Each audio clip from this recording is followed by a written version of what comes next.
to be going live,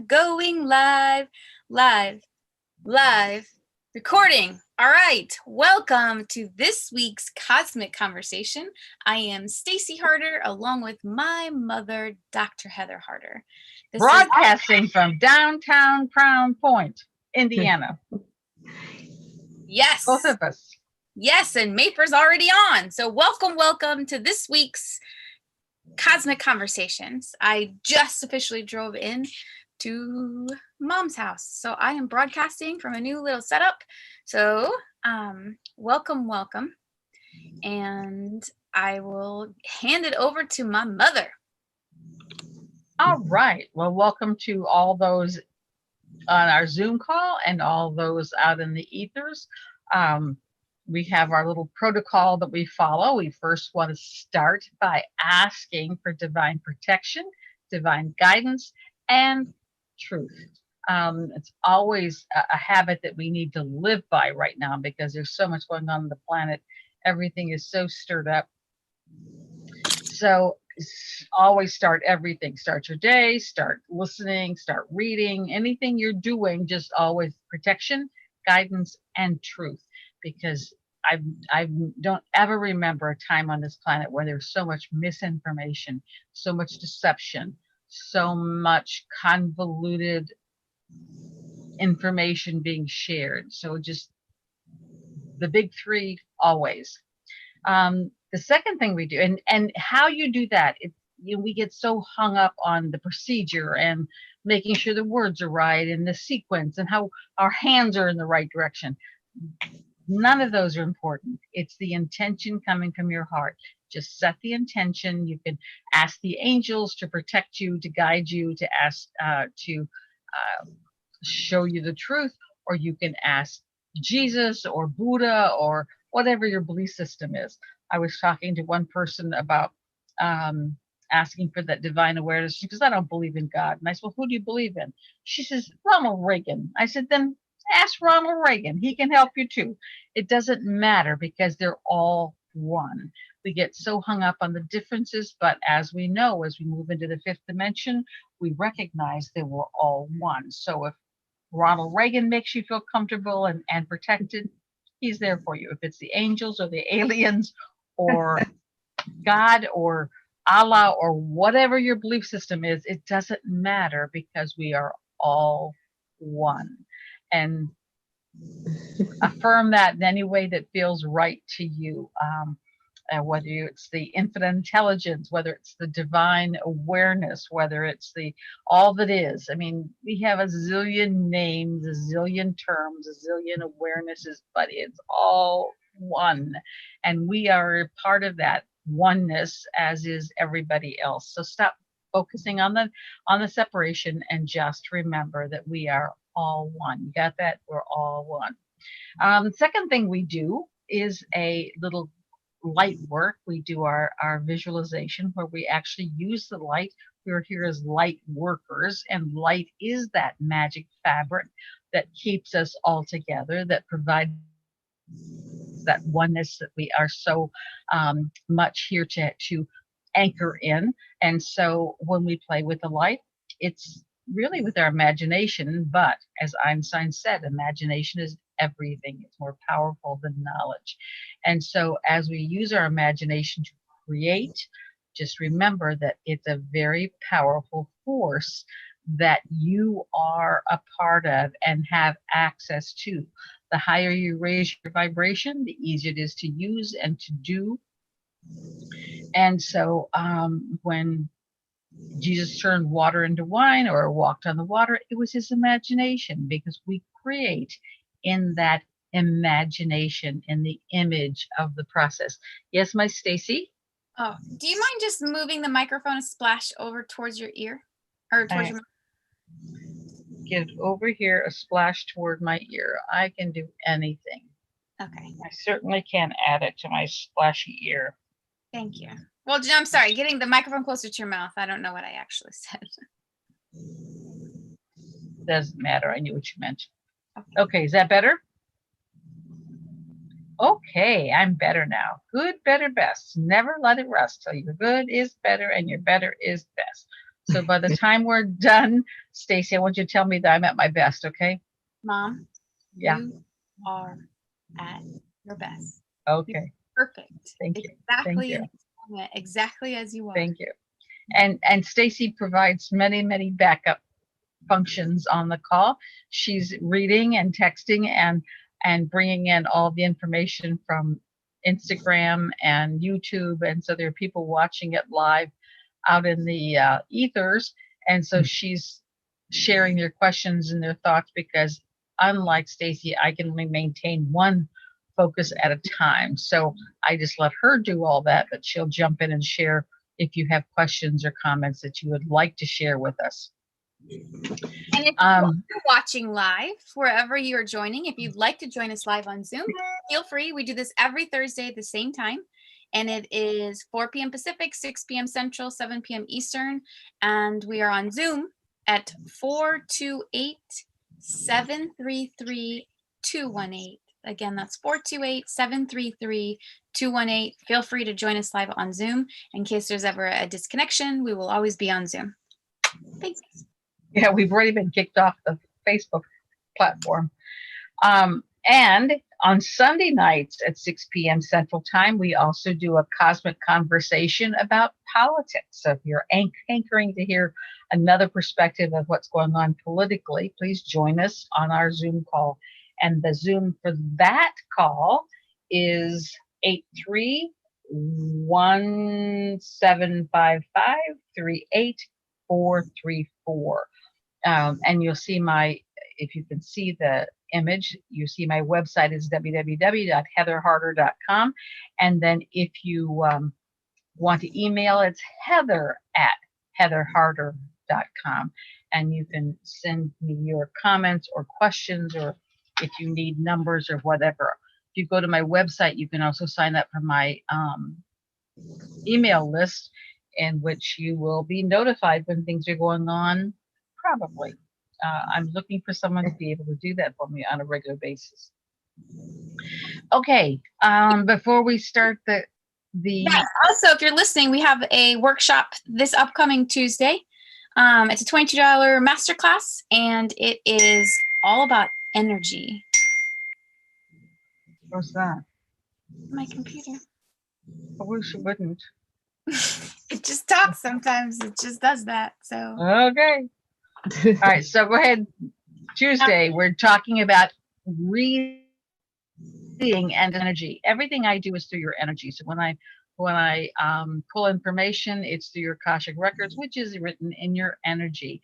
And so on Tuesday at our workshop, 6 p.m. Central Time, we are talking about reading and discerning energy. And so if you'd like to join us, the easiest is PayPal.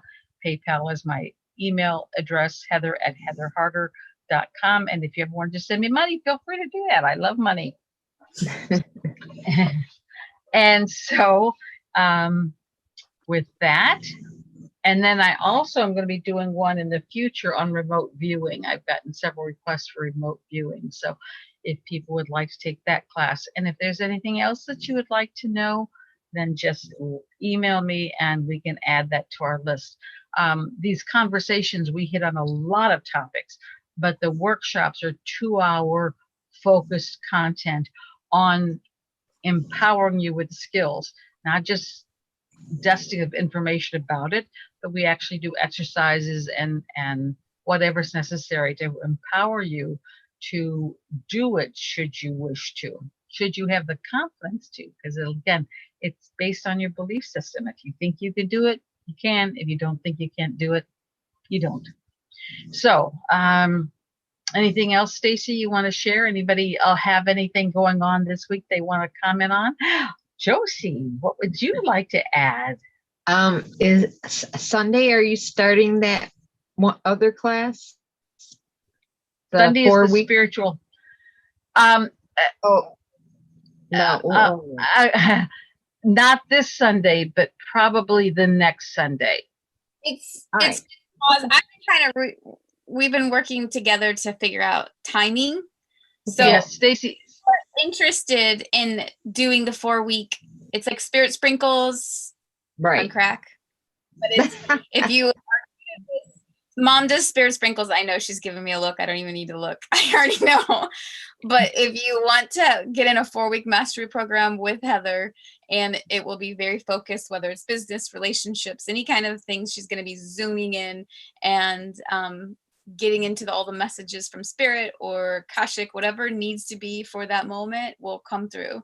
And so I highly recommend her. She's been my go-to mentor my entire life and allows you to see things in a way that just like poof. So from 111 to 444, depending on the package you get 4 weeks with Mom.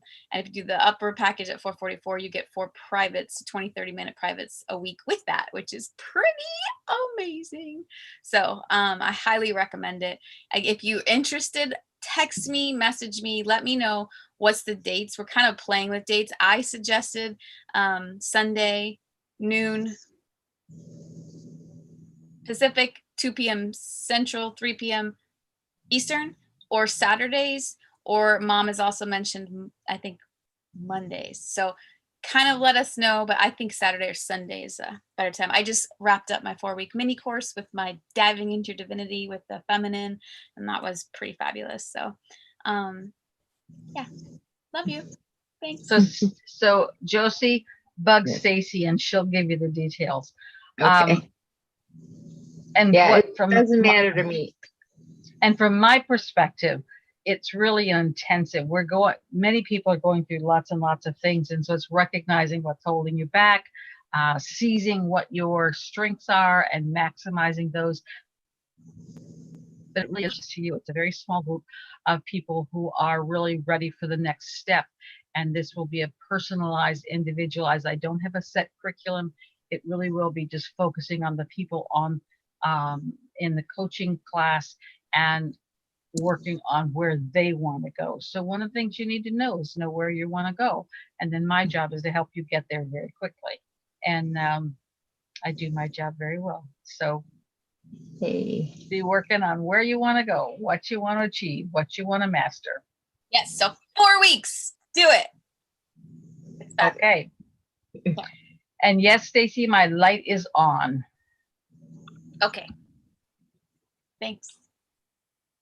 Is that you? Okay. All right. So as we said, anybody else have anything they want to say or ask, or before we move on? Don't see any questions yet, but if you do, I'm keeping an eye on both comments and everything else. So feel free to message if you do. And what I don't have anything that I've been given to share with you per se. So as we open it up to questions, your questions will guide the conversation and set the content. If there are no questions, we'll do spirit sprinkles and say goodbye. Easy breezy. Because the spirit sprinkles are always the thing we run out of time for. So after a conversation, we do spirit sprinkles based on our time allotment. I'd like to cut it off at 2 hours. So be mindful of that. Yes, dear. We have one subject said empaths. So I'm asking, what about empaths? Do you want to know more?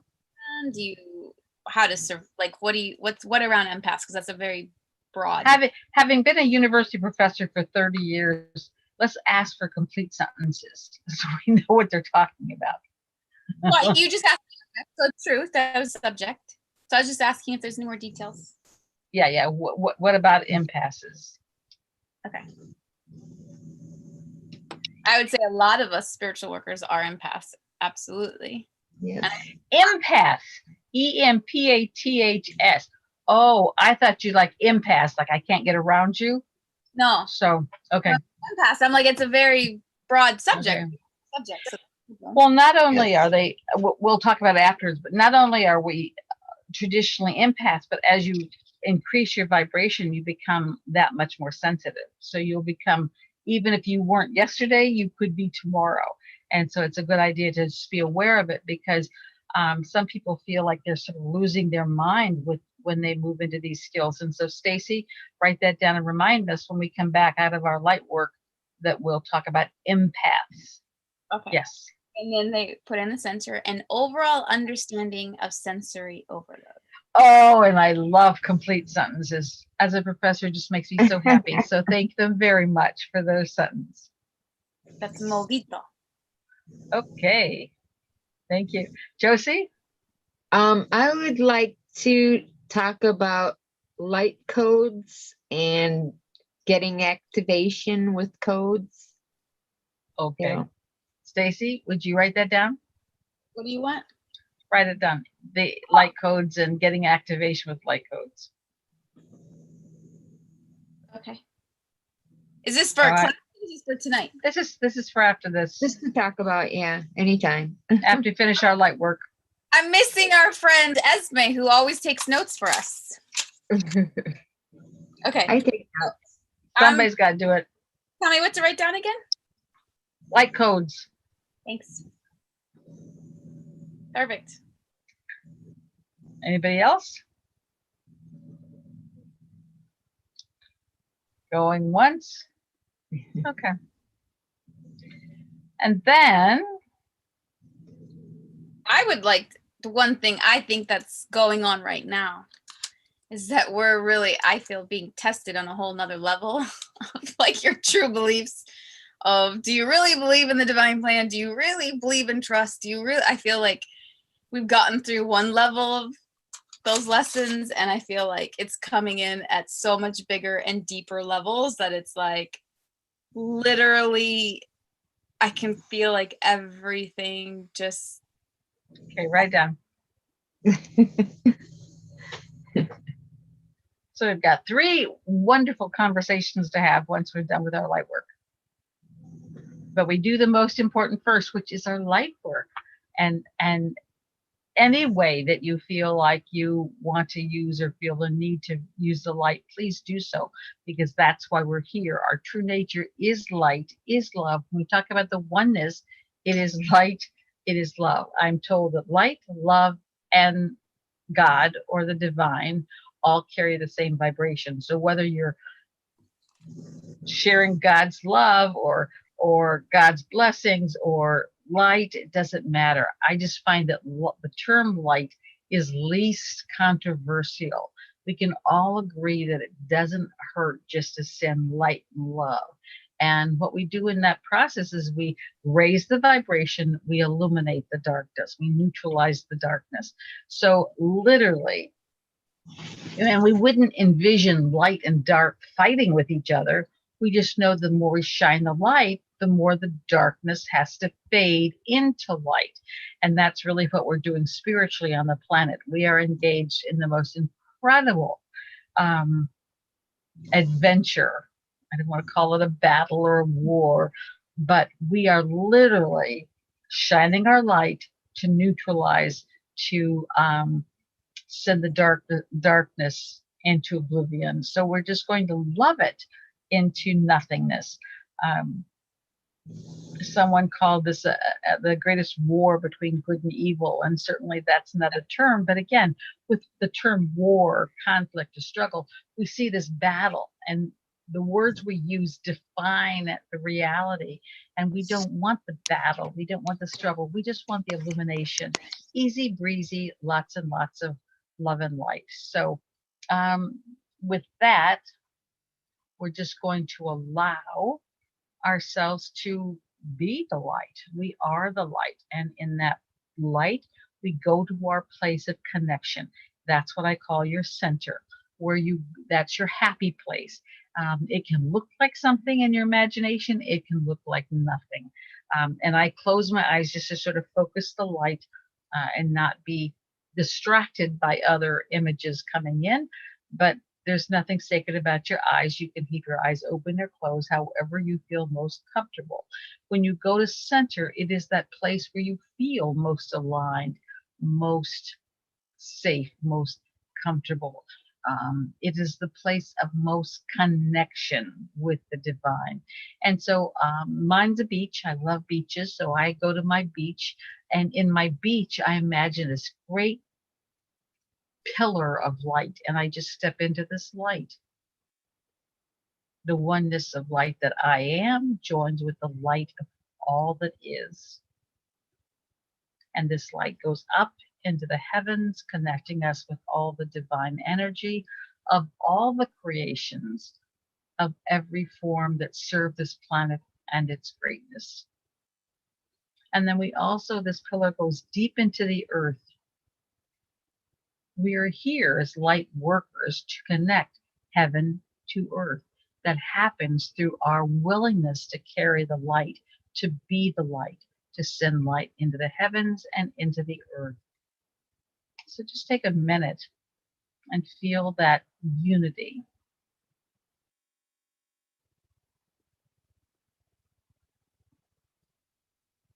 Our job is to anchor heaven to earth, that heavenly energy to our groundedness of this planet.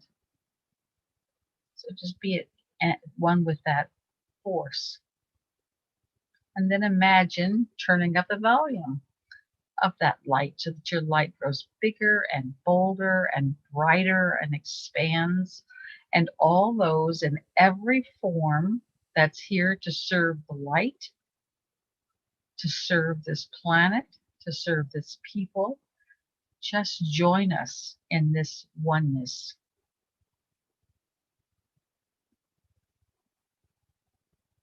Just feel this light grow and shine brighter, just in our imagination. Just trust. And we let this light grow and become bigger and bolder, and then we send this light into the earth, filling every cell in, on, and around this planet with our light. Every cell in the planet, every crevice, every rock, every stone, every creature of every form, every drop of water, every void, every tunnel, every cavern, every cave, we're just going to fill with light. So this planet becomes a bright, shining wall of light.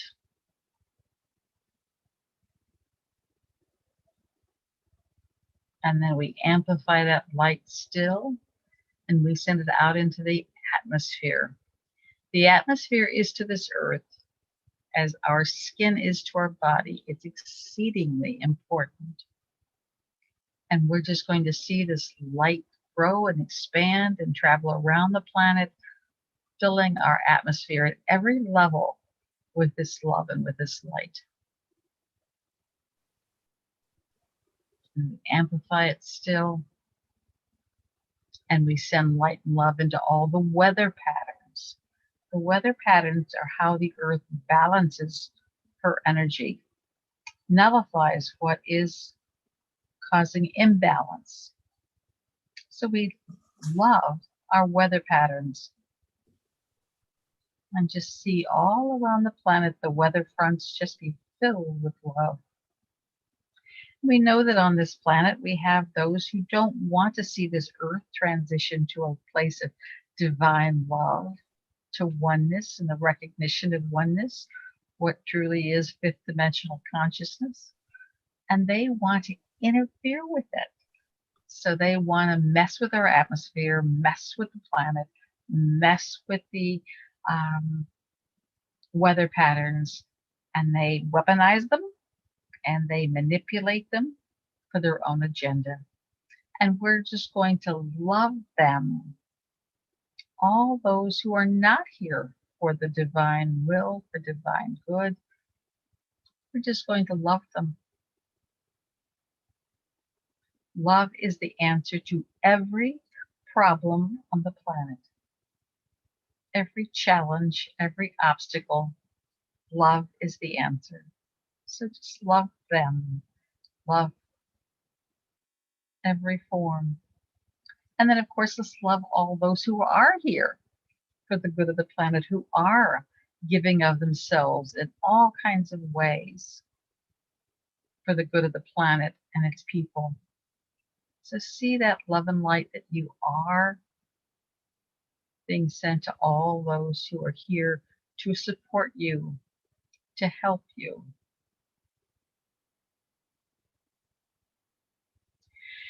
And then we're going to send love and light into the mass consciousness of this planet. The mass consciousness is the overall influencer of every action on the planet. Based on the mass consciousness, we collectively take actions and reap consequences. The mass consciousness is the repository of every consciousness that has ever been on this planet or ever will be on this planet. And our job is just to love it, love the mass consciousness, and love all those who contributed to it. I vision it like a lake. So I see this incredible love energy go into it.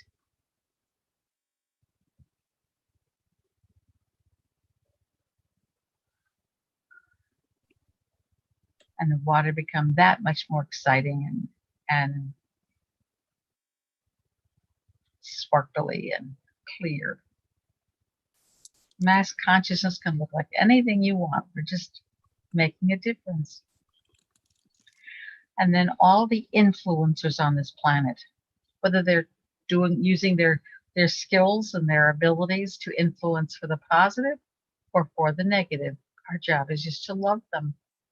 So imagine loving them, the leaders of organizations, the leaders of businesses, the leaders of communities, the political leaders, everyone who is in a leadership role, who's here to influence, whether it's on social media or whether it's in your schools or institutions. Our job is just to love them. And again, to bubble them with love. So the truth is apparent. You can only be fooled if you are willing to be fooled. And when you ask to know truth, you must know truth. The Bible says, ask and you shall receive. So ask for what you want. Ask for what you need. Just allow love and truth to guide the way. And we have a political party that is leaving office here in the U.S., and then we have another party that's coming into power, and we're going to love them both. Regardless of your affiliations, regardless of your beliefs, we're just going to love all of them. We're going to love Trump, and we're going to love Biden, and we're going to just affirm that truth will be known. We have countries that are doing their best to influence, as we know, as more and more information comes out, such as the Chinese and other countries, and our job is just to love them. We don't love them just because they agree with us. We love them because it is our job. Our job is to love everyone and everything, including ourselves. In fact, you can only love others to the degree that you love yourself. So this is a good time just to love yourself. See every cell of your body radiating with this love and expanding and growing. And around, on and around this planet, we have all kinds of beings who are helping and hurting. We love them. We have those who are observing, who are trying to interfere. We just love them. Like cartoon characters, no matter what their role, it is an incredibly dynamic divine plan that we are fulfilling. And so we just love the divine plan and our part of it. And all the people on this planet who are in pain or suffering, lack and limitation, we just love them. all the people on this planet who are in joy and peace and harmony. We love them.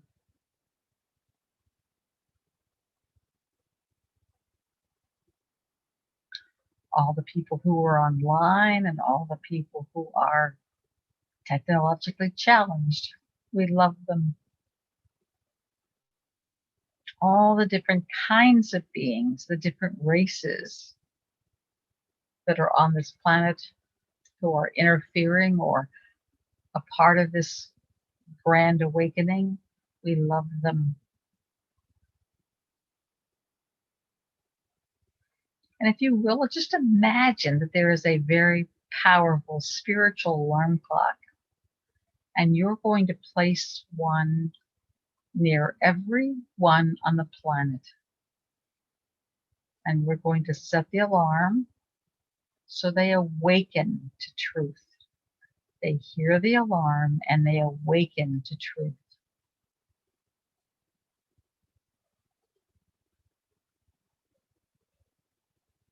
And then on this planet, there are lots of creatures, a lot of animals who are here just to share love, to remind us that we are love. There are creatures who give of themselves to feed us. And we're just going to love all of those as well. And I invite you, when you walk through the grocery store and see all that raw meat, love it. And love those who've given themselves to feed us.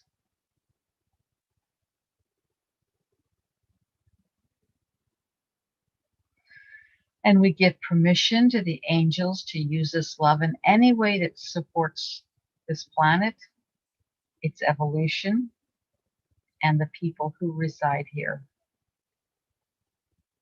We love all those who are enslaved in any form, and we love those who are enslaving humanity.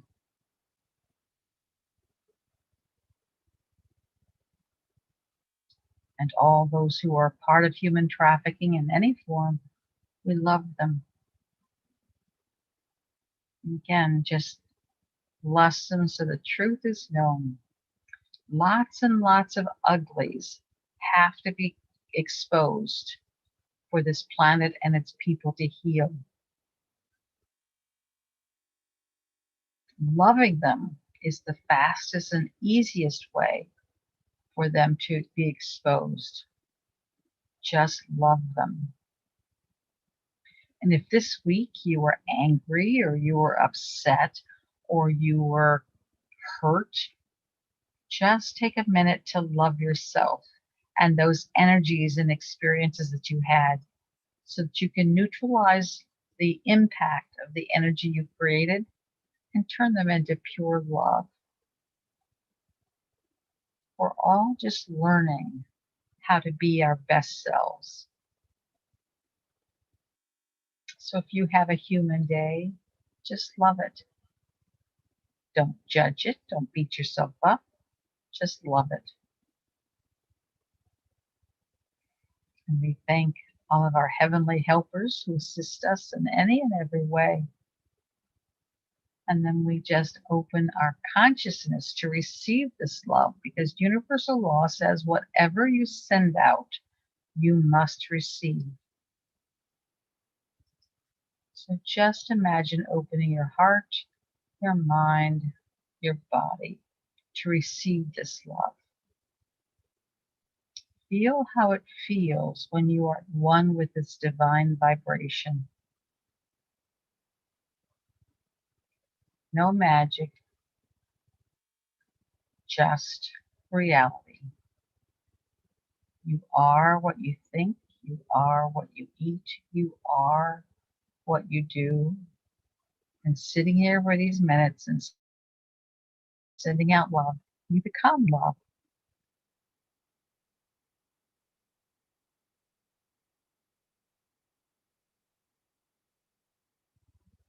And when you're ready, just step out of that pillar of light, that pillar of love.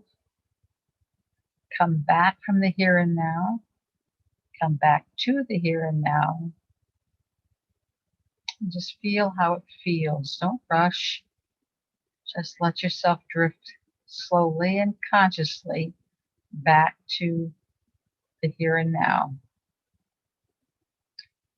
If there are awarenesses that will serve you, just let them drift into your awareness now. If there's messages you need to receive, give permission to those who support your experiences and your growth to give them to you in your dream state.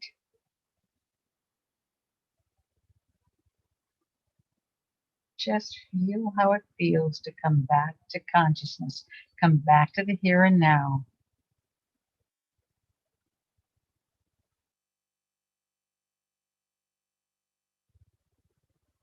Take a deep breath. Open your eyes. Stretch your toes. Even wiggle your nose.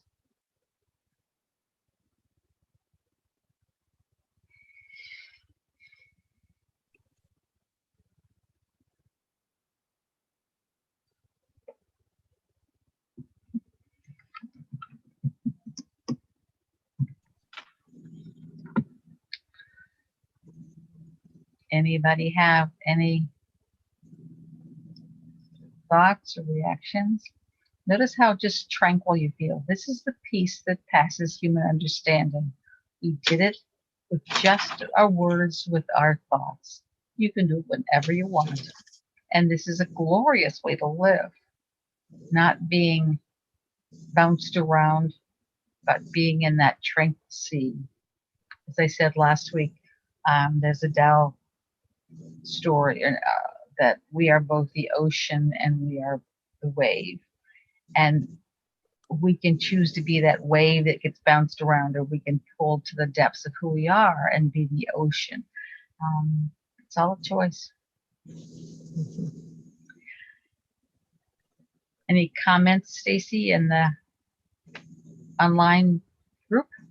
Not yet, but Esme came on right before we started doing this, and I told her how I just mentioned her, that I missed her about the note taking. So she's back. Driving. She's a little late. I wish, Heather, that you would put that on a CD or something so I could listen to that and go to sleep at night. Because it is like perfect. You say it just perfectly. Well, it is on Stacy's YouTube channel. Oh, so you can go to Stacy Harder, her YouTube channel, and if you subscribe, she'll be very, very happy, won't you, Stacy? Yeah. Very, very happy. How many people do you have now? I think 32. Yeah, 32 last week. There's got to be more now. Okay, I don't know. I haven't checked it. Anyway, but you can just listen to the first part and then turn it off. But it is recorded every week. Good. My technological skills are not as polished as I would like. But if I were more polished, I would take and edit that out and have just that separate. But maybe if Mom's open, we can do the Zoom, go to live on YouTube, and just do that portion on a separate time. So that is available for anyone at any time on YouTube.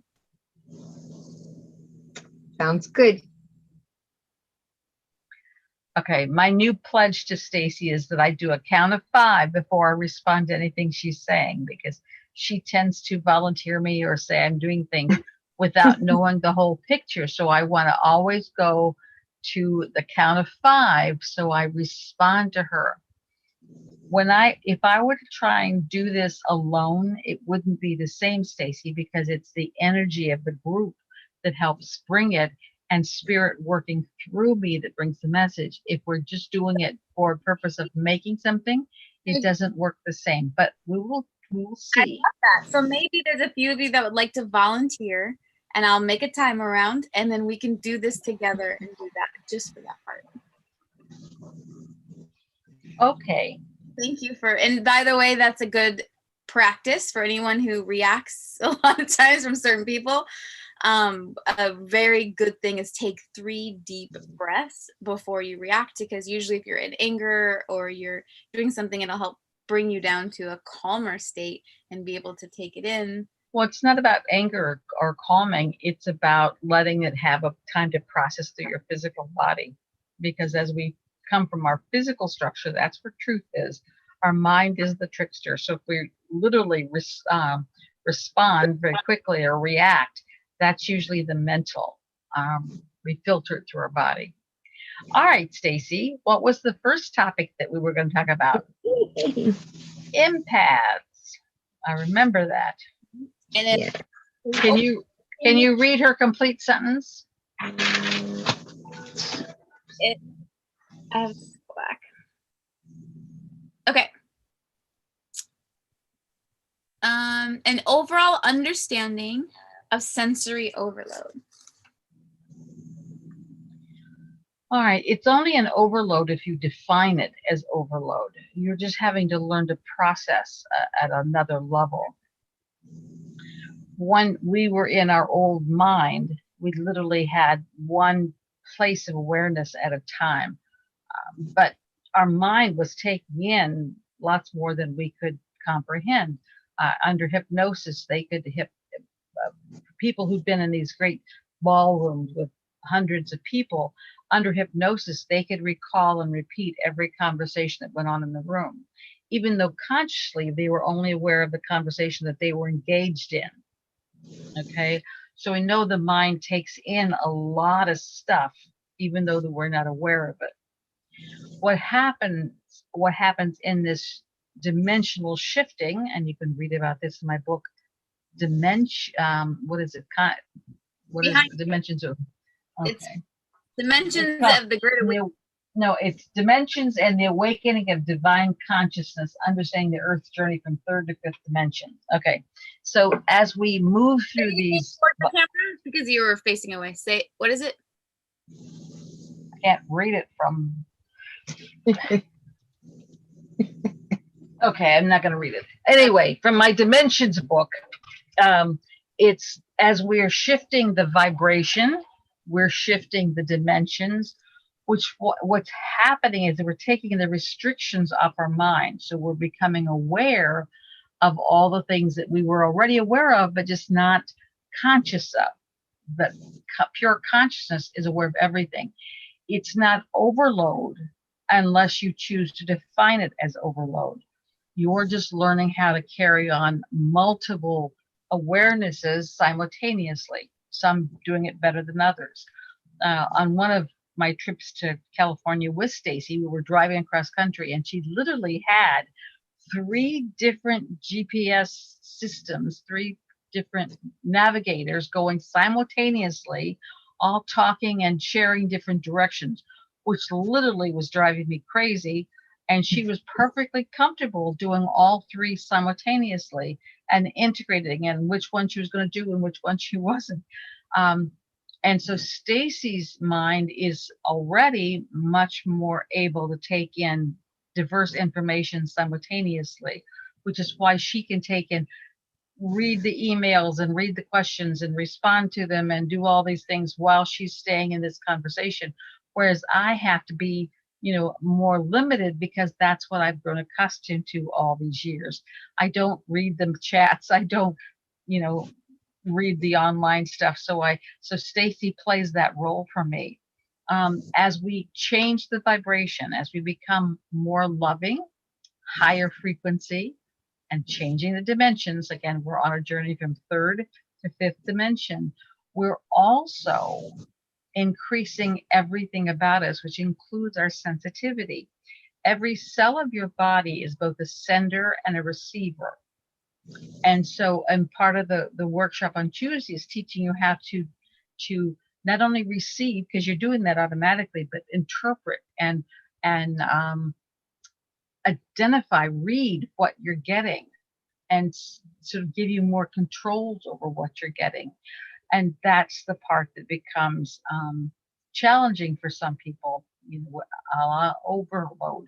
It isn't overload, it's your natural load. And we just have to be able to breathe into that experience. You can put parameters on it. For instance, you see me when we're doing anything that I want to be more in tune to spirit, I close my eyes. I block out some of the information coming to me. I could tell you when my eyes are closed still what's going on here. I can still interpret what's happening out there, a la, which is the remote viewing class I'll be doing a few weeks into the future. We don't need our eyes to see. We can see perfectly fine without them. However, we're learning how to interpret that. So as you become more sensitive, more empathic, you feel people's thoughts, you feel their feelings, you feel their perceptions, you feel everything there is to feel. And that's not a curse. It's not something you want to take a pill and end, although pills can end it, because the pills will lower your vibration and take those skills away. You want to learn to integrate them and use them in a powerful way. In fact, that could be another little workshop. And as I said, we do workshops once a week. And so if there's topics, and they're 2-hour intensive on a single topic. So if there's something that you want to hear more about, please let me know. So that's what I see with the empath. Is there any other questions about empaths or being empathic? I'll see if she answers, but to me, it's a normal, it's very common, and I think the more you get into your spiritual journey, the more accurate. It's part of what I feel is part of our gifts of just knowing everything and tuning into everything and being able to read. I do feel it's important to do what Mom calls the cosmic condom that also protects your energy around that. But to me, the more we get into our journey, the more empathic we become, because it's the all-knowing. It's not judging it. It's not condemning it. It's not attaching to it. It's not anything. It's just is it is. And you can tune in and tap in and turn that on. If you think in terms of your 5 senses, what you see, what you hear, what you taste, what you, can't think of that, touch, taste, hear, smell, feel, your whatever the 5 senses are. If something is being, abrasive to your sense, there's a way we have of muting it. If the sun is too bright to my eyes, I can put on my sunglasses and I can mute that.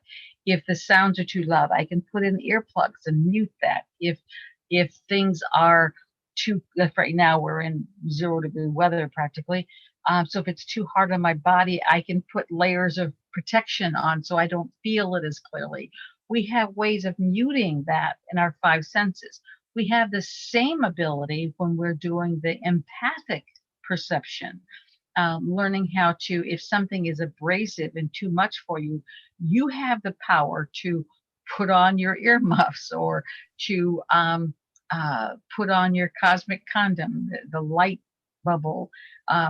You have the power to do those things. You just have to begin to imagine how you would muffle that intensity.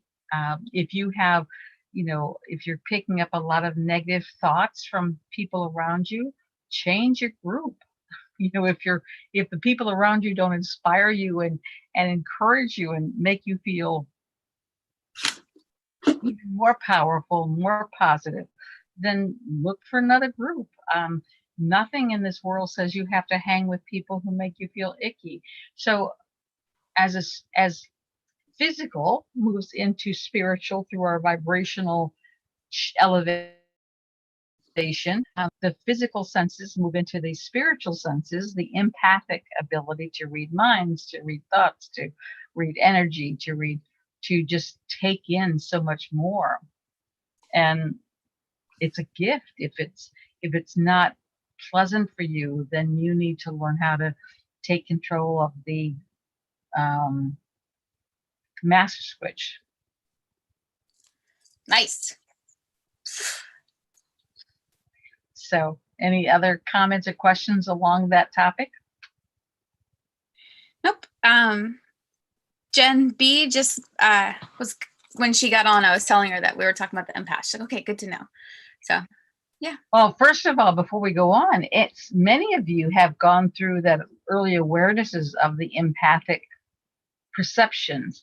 How did you handle it when it started becoming clear that you were picking up more than your five senses? Well, if you're asking me, I kind of feel like I've always been that way. It's sort of a natural thing. So when the word empath came out, it's kind of like, oh, that's, I guess, a term and what you would say I do.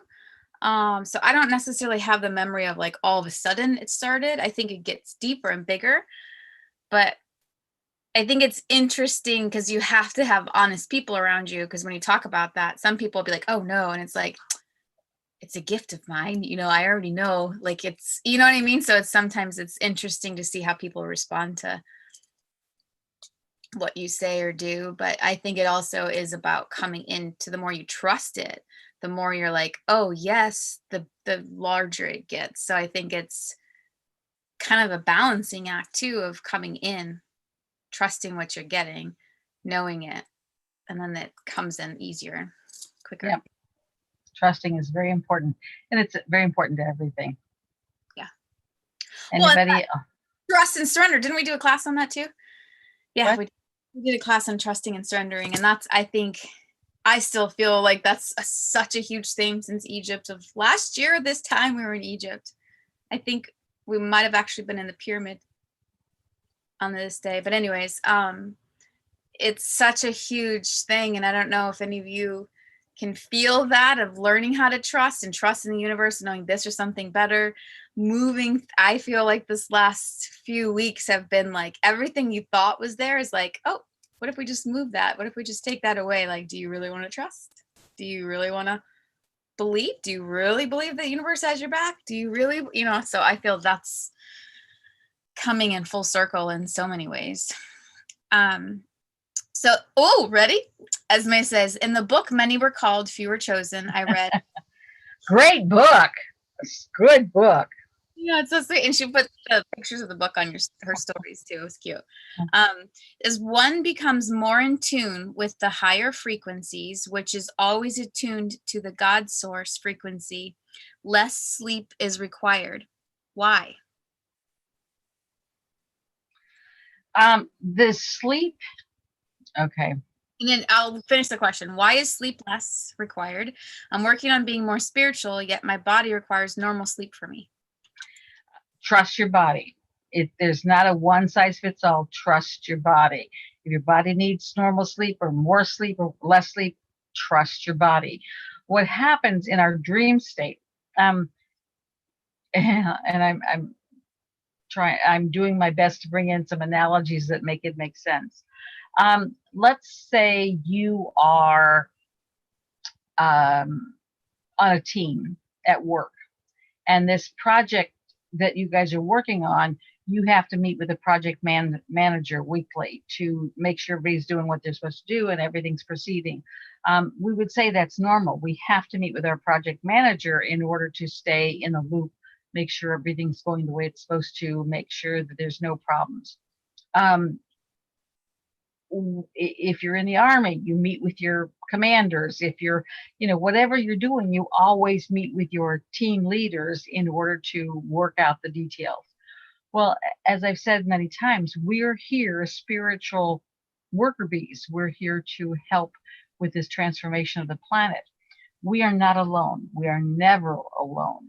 We have team leaders who are in the other worlds. Whether you call them dead people because they have no body, or whether you call them aliens or angels or God, doesn't matter what you call these team leaders because we're all one. But you have a team leader, your council, your group. I tend to call them my council, but you have a head honcho who's head of your council. It's a very sacred position. You have helped put this team together, and believe me, if you could meet them, you would feel absolutely in awe of this team that you've gotten together. Plus, when you're working on special things in your life, you'll get consultants and you'll get beings who come in just to help you through those specific lessons or those specific projects. You have to meet with that team. You can't obviously do it during your conscious wake state because it would just seem too freaky and would change your life experience, because the journey of coming into Earth and living this life is that we have to awaken to the truth. It isn't just in our face. We become veiled or blinded to the truth when we're born, and then we have to slowly unravel the mystery and discover the truth. So at night, we reconnect with our team. It is why sleep is absolutely mandatory. And if you don't have sleep, you'll literally lose your mind, you'll lose your way. All kinds of negative impact will be felt from lack of sleep. How much you need to sleep is sort of a product of how much you meet with your team and what's going on. That said, we're also in the middle of a very intense time, so that you are one of many aspects of your soul. And whether you call that the soul family or the oversoul doesn't matter. It's just that that soul that you are has many aspects. Just like you have 10 fingers, you have many aspects of your soul. And so at night, we are reuniting with that soul family and also doing drills, just like in elementary school where we had fire drills and we learned how to get out of the building in 2 minutes and we're all thrilled. You're doing drills for vacating the planet, for balancing and changing environmental, energetic challenges. You're also having practices for what's coming up in your life.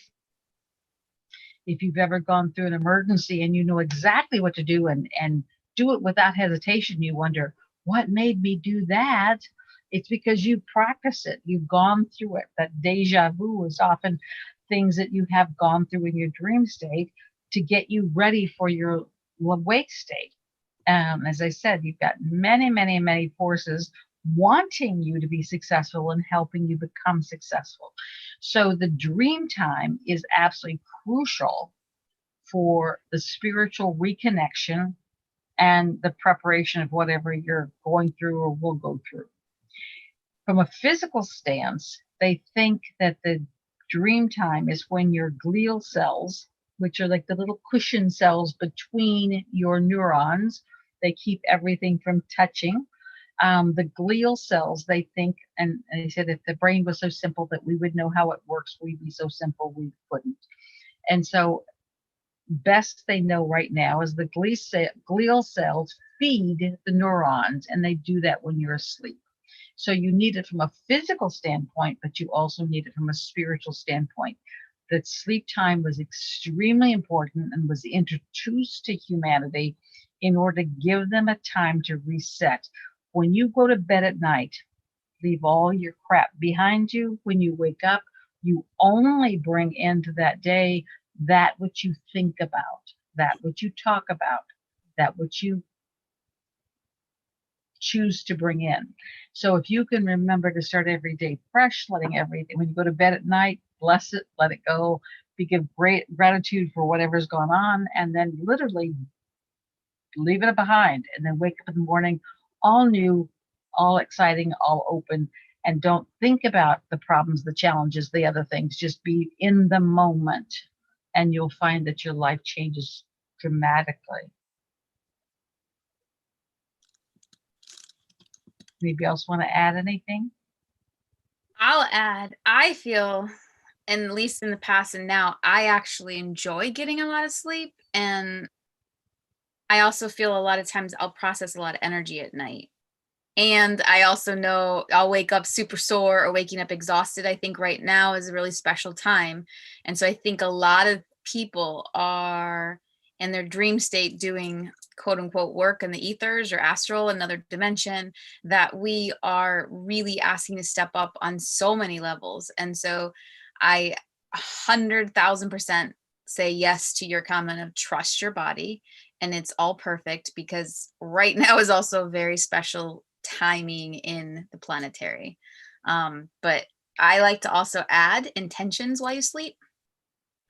So like when you wake up feeling refreshed, you wake up feeling energized, or you can, help me release this, or help show me what I need to learn from here, help me process, but if you have some intentions, I feel that's very powerful too. She said thank you, and then she says she loves sleep, and I'm the same way.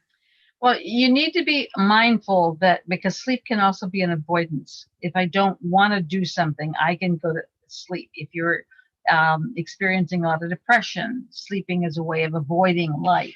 So enjoying sleep is very important, but you need to stay in balance. And I would ask the universe, if you're sleeping too much, if you enjoy it too much, if you're wanting to sort of avoid living, then you need to ask for help to bring that into balance, because it can't, anything that's extreme doesn't necessarily serve you. Balance is about being in balance. And when everything is in balance, you feel it, you know it.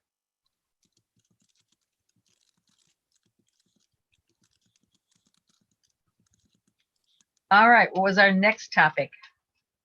Next topic we have is light codes from Josie. Okay. And this is another one of those things that different people use different terms and talk about it in different ways. So person A may talk about light codes and it means one thing, somebody else gets it and it means something totally different. So I would have to really read about how they're using it to make it make sense. And we're talking about accelerating the vibration. In my different books, I talk about each dimension being very unique and very filled with lessons. Well, fifth dimension is where we're moving to on this planet, which is understanding and experiencing the oneness of all creation. But beyond the fifth dimension is the sixth dimension, which is sort of the point where we move beyond language. We don't have language, and so it's very hard to verbalize what we experience in sixth dimension. Because it can do a lot of shifting very quickly, it can be a tone. Some of you, if you've ever done like the chanting or rhythmic things, you can just feel the shift of your body, even though there's no language. It can be symbols. Certainly Reiki is probably the most famous for saying this symbol, and I haven't done Reiki. I was told not to, but Reiki, I know, uses symbols, and they say this symbol does this and it activates that. And so symbols can be used to change your energy. Light can be used to shift your energy, to help you move quickly through certain levels. And so when I hear light codes, that's what I would think of. They're transmissions from other dimensions and other forms to speed you on your way. And that as long as you don't resist it or try to fight it or block it, you can move very quickly through lots of things. Mathematics is also symbolic, that can help you move through. Say tones, any of those things that you can just sort of go, wow, that was amazing, but you can't talk about it. It's like you can't explain it to someone because there's no words for it. You just know how you were impacted by it. And we're always, and I shouldn't say always, we get lots and lots and lots of light being sent to this earth, this energy being sent to this earth to help stir the pot, to help us move more easily into a higher dimension. Because remember, the light workers have to get there first. Let's say we've got 8 billion people on this planet. We only need about 10% of the light workers to shift into a higher vibration in order to take the mass with us. And so there has to be lots of things coming in for the light workers to help process through those energy shifts. And light energy and all those other kinds of things can be among those things that which simulates our growth. Josie, you have any other questions about that, or unmute yourself?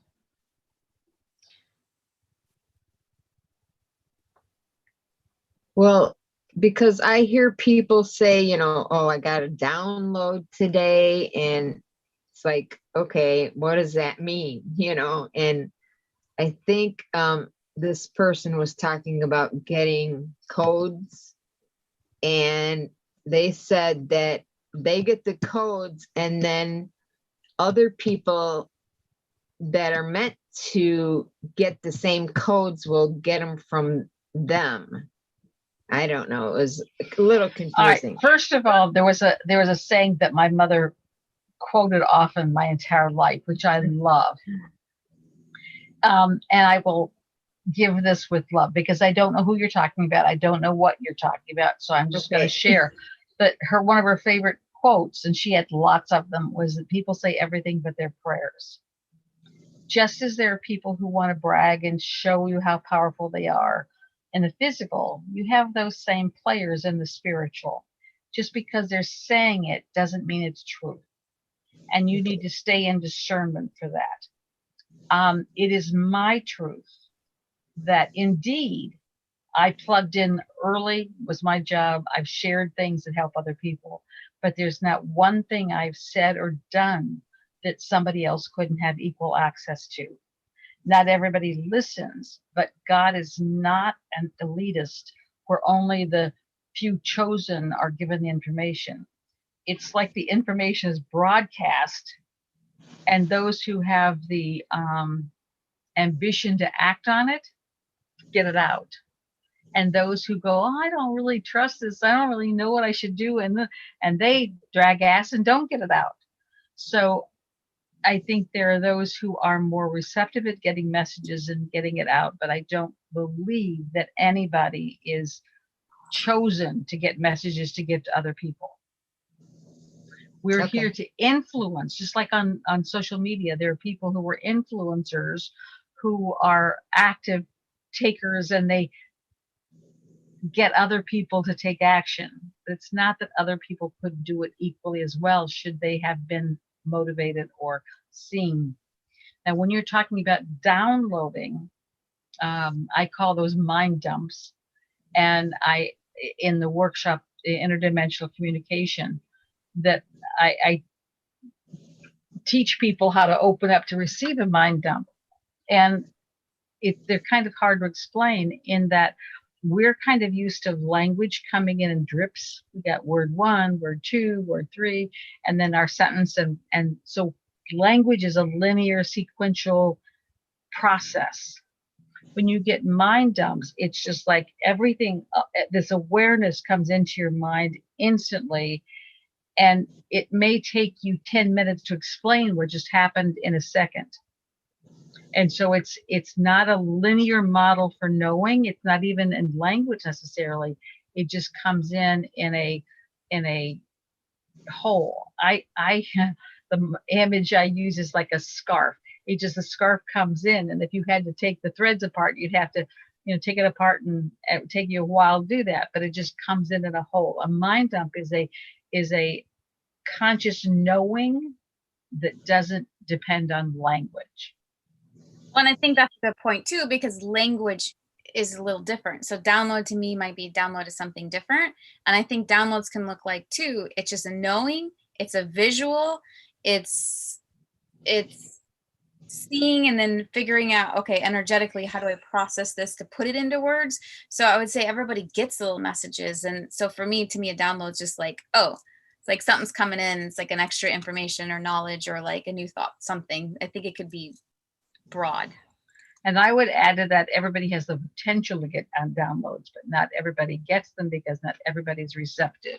You have to be, just like I can call Josie on my phone, but unless Josie chooses to pick up that phone, I can't talk to her. And that's the sort of the cooperation that we're all in. If we agree to do our part, everyone can connect, but not everyone chooses to connect. And not everybody's willing to look at what they're receiving. A lot of people push away like, oh, they don't trust it. They don't believe it. But again, when you go into that trust, the more you are able to tap into the little messages, it becomes clearer and easier and bigger. And then it's more of an easier understanding of like, oh, that's what's coming in. That's what this is about. That's what this is. So I think it starts and sprinkles. And then Well, and everybody gets them differently. Some people will get a visual. They'll see symbols and they will interpret it much like we would do in dreams. Some people will get it in language.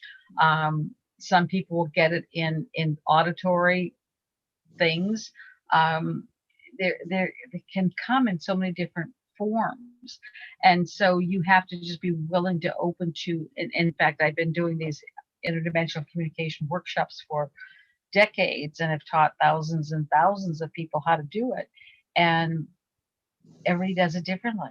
That the way you connect will be very unique to you and very different than what someone else will do to connect, and how it feels and where they get it. And so it goes back to trusting yourself and your divine connection. Everybody gets it. Everybody has the power to connect.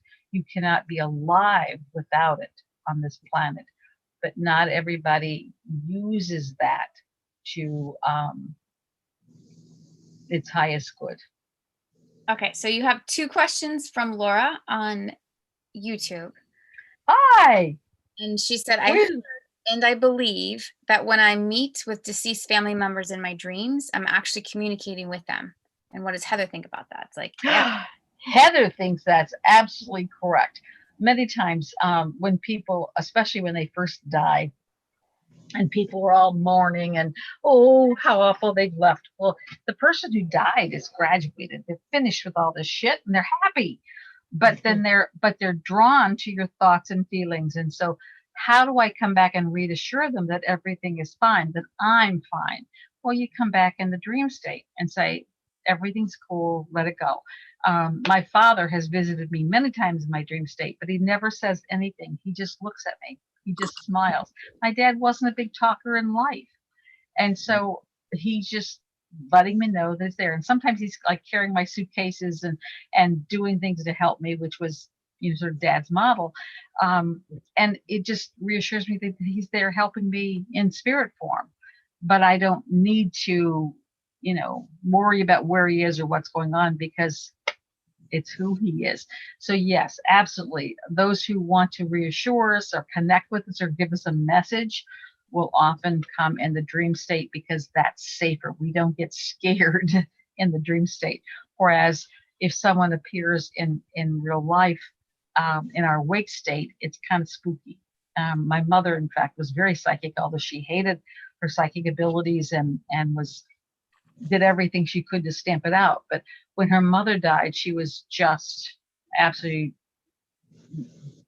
dissolved with grief.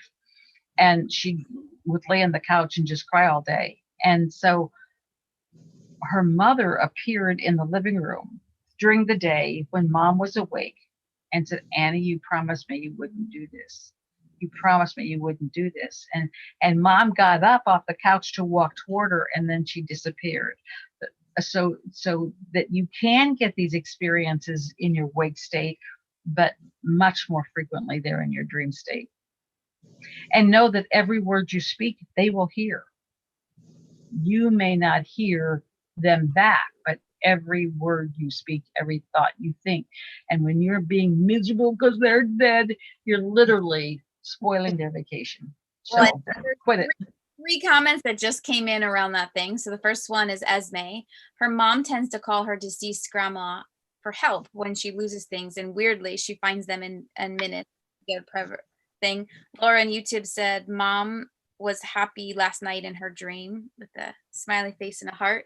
And then there's another comment. Their father died when they were 10, but didn't grieve him until I was 26. And I was so angry at him. And I called him every name in the book. And then he came to me almost every night for a year and comforted me. I was blessed to re-meet my father. He's my best friend. And I got chills and I'm getting tears. Such beautiful. Yeah. And recognize that anger is always, without exception, masking hurt and sadness. So when she was 26, she recognized this incredible loss that she didn't really comprehend at 10. And that's what caused the anger. And then her father wanted to help her grow through it and had that experience, which is really beautiful. And I got chills for that as well. So yeah, but recognize that when you die, you're not sitting around doing nothing. You don't, you're not lolling on the beach waiting for something to happen. Um, you have a very busy life as well. So if you can imagine, how many people are calling on JFK or, these busy people, they don't have time to muck with you because you're wanting it. So even with people who are dead, it's best not to bug them to do things for you, but someone. You have angels assigned to you for projects. If your mom is there, that's fine, but give her the option, just like if you call someone, if you're being polite, you'll say, is this a good time to talk? Because you want to make it convenient to them as well. The same thing, if you're calling on your mother and she's doing some project, 3 universes away, it can be kind of inconvenient to have her come back and help you find your keys.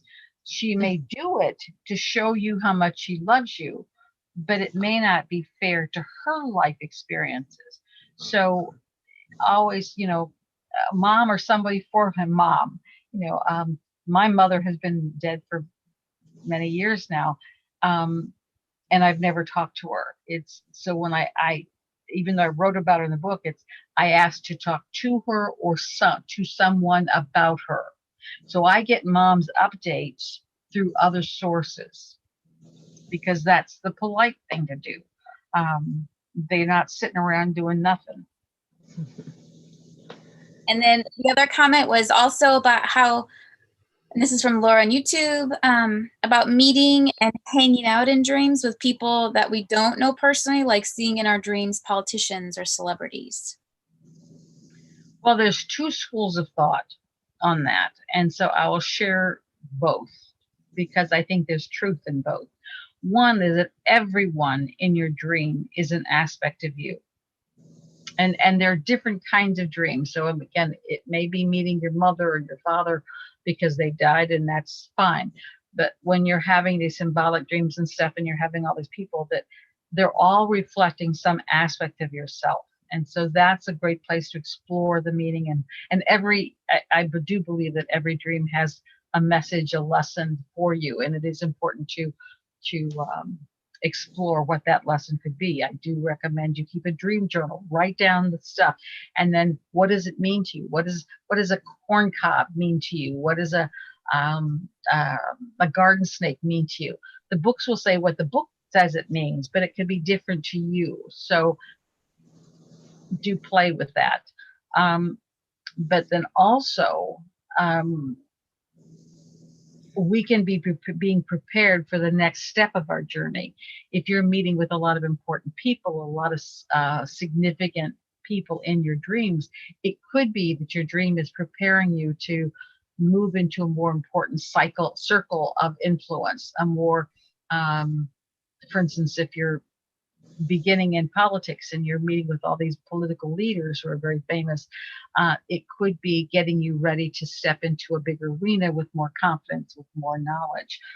When I was involved with politics, and again, I was in politics for 10 years, the first 2 or 3 years, every night, and I mean every night, when I would go into my dream state, I was being interviewed by some media, somebody.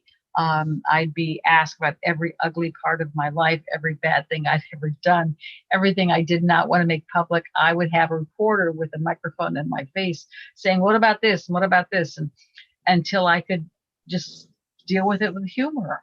And then they stopped. I was at a gathering in California, and this very famous media person was doing media training for $200 an hour. And I thought, well, hell, I'll pop for an hour to see what he's going to tell me. And so as I met with him, he literally was asking me these questions, and he goes, I can't teach you anything. He said, you're a natural. And I thought, natural? Hell, I've had the best trainers every night for the last years. And so just it's a more reason to trust that you have everything you need through your dream state, through your day state, straight through these people to help you. You'll have everything that you need. So you have to look at the deeper significance of what's going on and what you're gaining from it. But there's always significance. I think that's a good point too, is that dreams can definitely prepare you. I've had conversations, I've met people. Think, I don't know where deja vu's come from, but I feel like sometimes a lot of, in my dream state is, well, downloaded things. And I don't know who's asking about Jay-Z, because I am seeing the thing here. I have a very close relation with Jay-Z in my dreams. And so I would take and look at it, as much as you can remember, write out, what does Jay-Z mean to you? How do you view it? I mean, is he a villain, or is he a hero? Is his music something that inspires you? I mean, you have to look at what Jay-Z, because 10 people can look at Jay-Z and see something totally different. And then you have to look at you said the relationship is very important. So what is he teaching you? What is he saying to you? How are you feeling in his presence? Are you feeling like his equal or one of the roadies? So there's so many different interpretations, that I can't just say one thing, but do recognize it's significant, and it's important to unravel it so that you get your meaning. I can tell you. It wouldn't be important, so that's not to worry. When we do our private session, we can talk about that. We need to schedule that. But it really is important for the group, just recognizing that it's preparing you for a bigger circle of friends. Yeah, it's very interesting. It's very interesting. It's very, very random, but it's real. It's very real.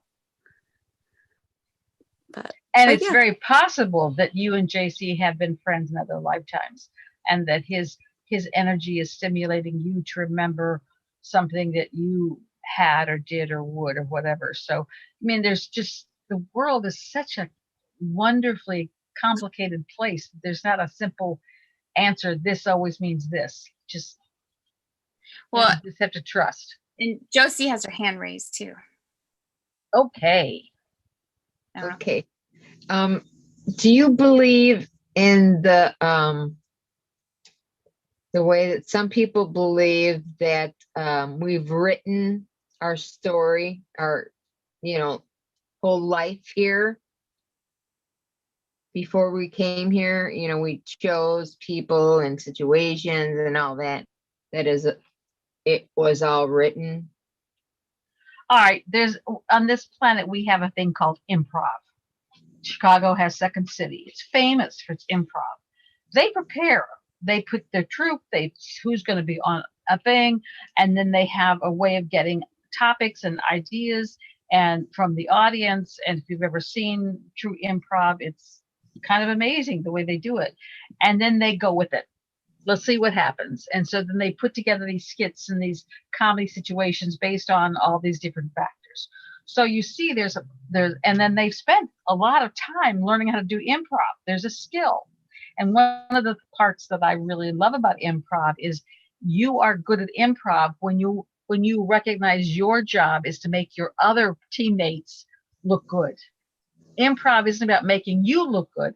It's about making everybody else look good. And I do believe that that's the way light workers should live their life. It's not about me looking good. It's how do I make you look? But in the same thing with our life, we took and selected what the key lessons were going to be. I'm going into this life, but I really want to learn how to end relationships. I haven't done that well. And that truly is one of the things I'm here in this lifetime to learn. I haven't always ended relationships well. So I know that there's a good chance if I enter into a relationship that it's about ending it. And how do I handle the ending of the relationship? So you've chosen your major life lessons. You've chosen the major players that you're going to play with. They're going to challenge you, or they're going to give you the opportunity of re-experiencing something, or they're going to be there to support you. Just like Jesus with his little disciples, there were also the villains within that crew, because that was what his life was about. You chose your parents, you chose all of those immediate relationships. The first 12 years of your life has all been pre-planned to give you the foundation you need. You selected that before you came into life. Once you came into life, you have very little to do with what happens. I mean, you are literally there as a experiencer, but you don't have a lot of controls of it. After the first, but you did know and agree to everything that happened to it. If things happened that you didn't agree to, you have an escape clause. We call it sudden death, infant death syndrome. So if you come into life and it's like, oh shit, this isn't what I signed up for, you get to get out of it for X period of time. It's like a 30-day money back guarantee. You don't have to stick around. Then after you get to 13, you become a spiritual adult. At that point, it's up to you how to use all these lessons you've had, all these experiences you've had into your adulthood. And from 13 on, nothing is set in stone. It is all based on your actions, your thoughts, your words, your deed. Prior to 12, I mean, from 13 below, you literally, once you enter into this world, you kind of have to experience whatever's going on. But from 13 and beyond, it's all on your shoulders. With the exception, you put things in play before you come out. So let's say you were, you raped somebody in a lifetime past. So in this lifetime, you may have to be raped in order to experience that, because karma dictates that you have to know something from every side to be able to find balance. Grace will release you from that, but nonetheless, karma is what brings balance to the scales. It could be that you were a deceiver, and so you may have to experience some deception in this lifetime in order to forgive the deceivers, forgive yourself for those experiences. And we always beat ourselves up much more than anybody else. So that's why we have to experience to forgive them in order to forgive ourselves. So, but pretty much your adult life is whatever you make of it. There's no set in stone. You have put major players in process, but free will says you can do it differently if you want. You can do it any way you want. Two things. One is I love this. I like the analogy in Many Were Called, Few Were Chosen, where a radio station is compared to frequencies. Hang on, it's really hard to read this screen. Okay. Well, I know the story. I can tell it just from. Let me just read it. So it's compared to frequency of God force, the reception was clear. God's thoughts were thoughts of humanity. It was super easy to understand that you have to be in that frequency to be in the love and the light first, to be in the divine connection. And to know the thoughts of God. And when we pull ourselves away from that station, then we lose that orientation. We lose the thoughts of God. We no longer get the signals clearly. And so then we have the choice of either going back to replug in or to move forward. Our choice. But thank you for quoting me. Who's doing that? That was Esme. Oh, Esme, thank you. I think she got all 6 books too. Yeah, she did. Okay, anything else? And Esme, that's kind of how I felt, which is why I'm like, I have to read this on YouTube. I mean, it took me over 30 years before I actually opened the book because it's my mom. There's something, I don't know, what prevented me from being able to read it. And so it wasn't time.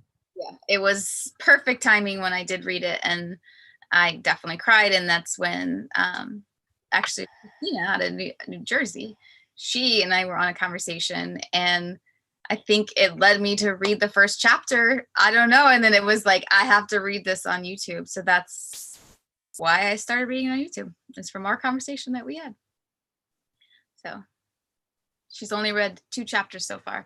Yeah, and it's funny because that book, some people will read it in like a couple hours. Some people will read it slowly and digest, and they'll read like a few pages or a chapter. It's a book that you'll read at your own timing. Yeah, I find I like to read books because I feel like I stay in the energy. If I only read a little bit here, then I lose it and I don't remember where it was. So I personally really like to digest into a book. But again, it's all different. It's all perfect. And we have Wonderful. you that they're loving this combo. So many amazing questions and topics. Yay. Mhm. Yay. All right. Any other questions or comments?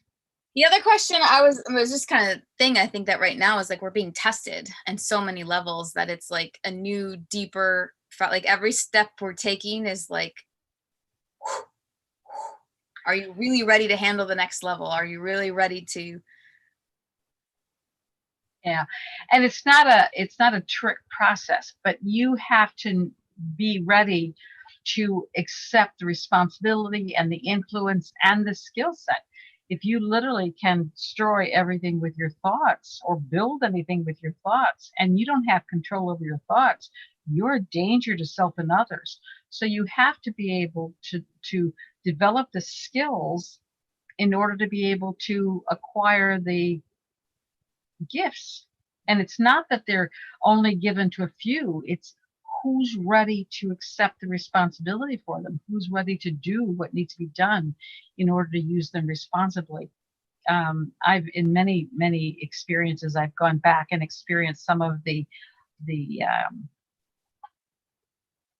ceremonies in the Egyptian process where the initiates would go through certain tests in order to move through that level, and then they would get their gifts. It was very visible, it was very tangible. Everybody knew, and they would tie a knot in the little rope that hung down from the thing so anybody could see at what level that initiate was at, what skills they had. It was very known. But when we had to go underground because people on the planet weren't too thrilled with people who had talent, they kind of burned them with a stake and killed them and chopped their head off and all those kinds of things. We went underground with that. And so we're now just awakening up again to the levels of initiates. And with each one, you got more and more of the abilities. But in the Egyptian times, fewer and fewer people made it through those higher level tests.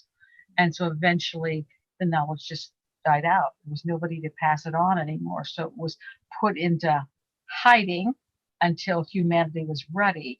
The finding the Dead Sea Scrolls, finding books from the Essenes, finding information that's being reawakening is very important now. And you have to trust. And if you don't trust, you might as well just pack it in and go to camp. Well, and I think that's also the importance too of becoming friends and loving your body in totality, becoming friends and loving your mind, understanding your mind's gift as well. I see the mind partially.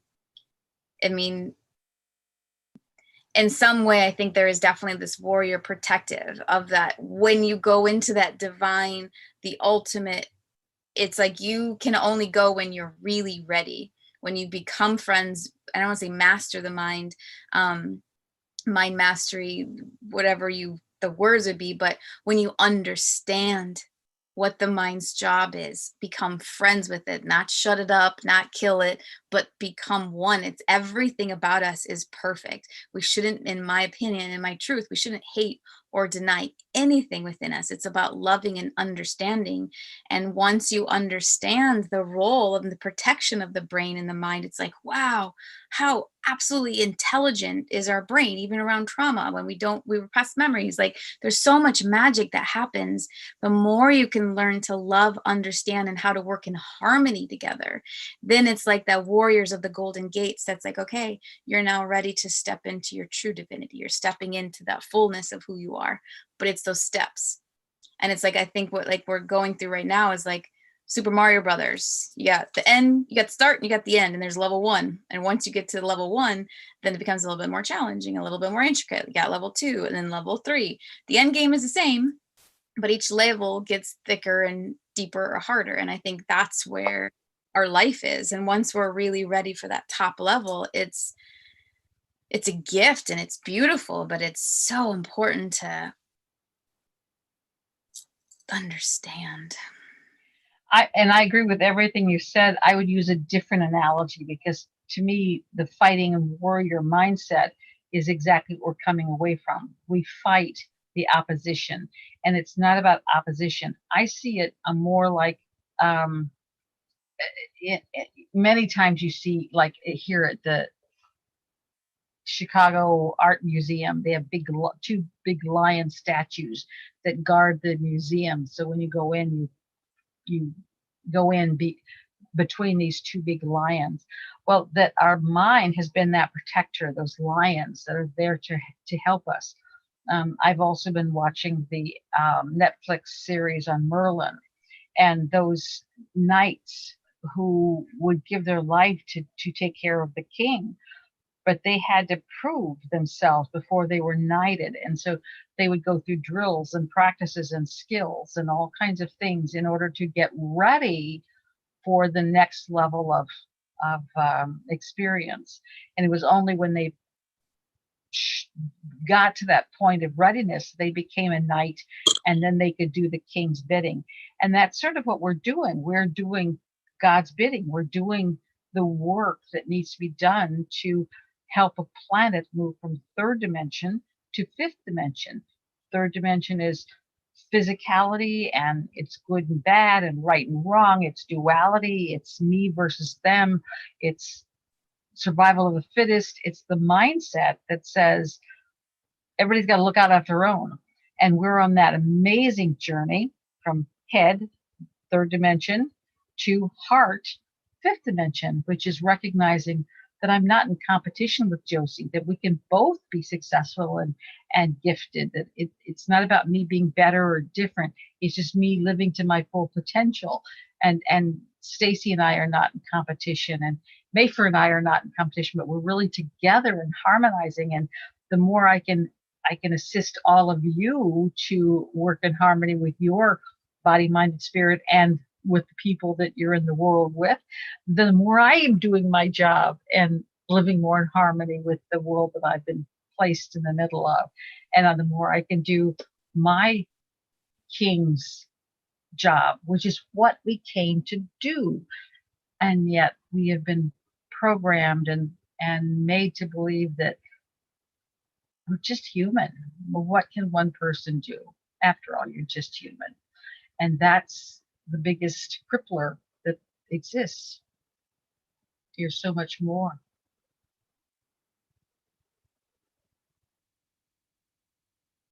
Any other questions online about this topic? We're not going to go into another topic right now, just this topic, because I want to end it with a few sprinkles. Why don't you explain it? Because we have a few new people online. Why don't you explain what a spirit sprinkle is? Oh, they're just they're just a term I made up to sort of do a small message from spirit. That sometimes people pay more attention when it has significance to them. And so I do a few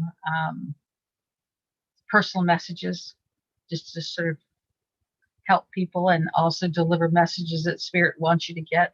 So, and one of the things that you described before, which I think is a beautiful visual, is that in your energy field, since you left source, there's all the Akashic records, there's all the info that you can tap in, but it's also what you're supposed to be given or what your question is and those kind of things. So if you do want to get a spirit sprinkle, you do have to be on the actual Zoom itself. It's free. It's the same Zoom every Thursday, so you're welcome to join in. And it's 428-733-218. If you're on Instagram, you can actually screenshot it. It'll be the same every week. And then this is the number if you are on YouTube. So you can just screenshot that as well. All right. Yay. All right. So what the procedure is, just raise your hand either electronically or physically, or put in the chat that you want to sprinkle. And then I'll do 3 or 4, depending on how many people jump in. And then I will, what you do is just say your name. Your name has the strongest vibration of who you are.